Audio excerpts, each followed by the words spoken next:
I de här båda uppgifterna så ska jag beräkna k-värdet.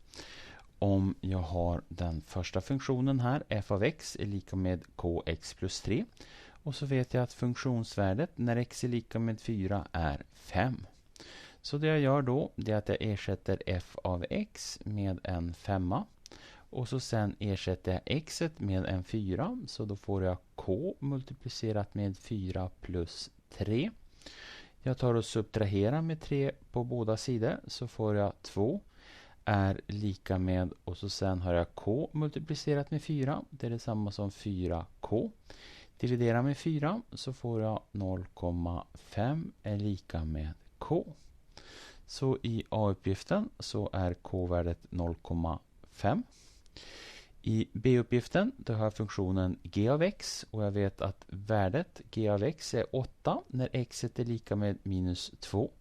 Så det jag gör det är då att jag gör på samma sätt. Här jag skriver 8 är lika med 2 multiplicerat med minus 2 i kvadrat.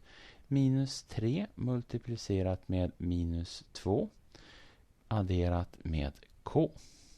Och så sedan så tar jag och gör lite beräkningar här. Minus 2 i kvadrat, det är plus 4. 2 multiplicerat med plus 4, det är 8. Så jag skriver 8 där.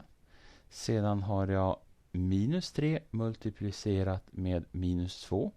Det är plus 6 plus k här. Och så sen så subtraherar jag med 8 på båda sidor och jag subtraherar med 6 på båda sidor. Då får jag minus 6 är lika med k. Så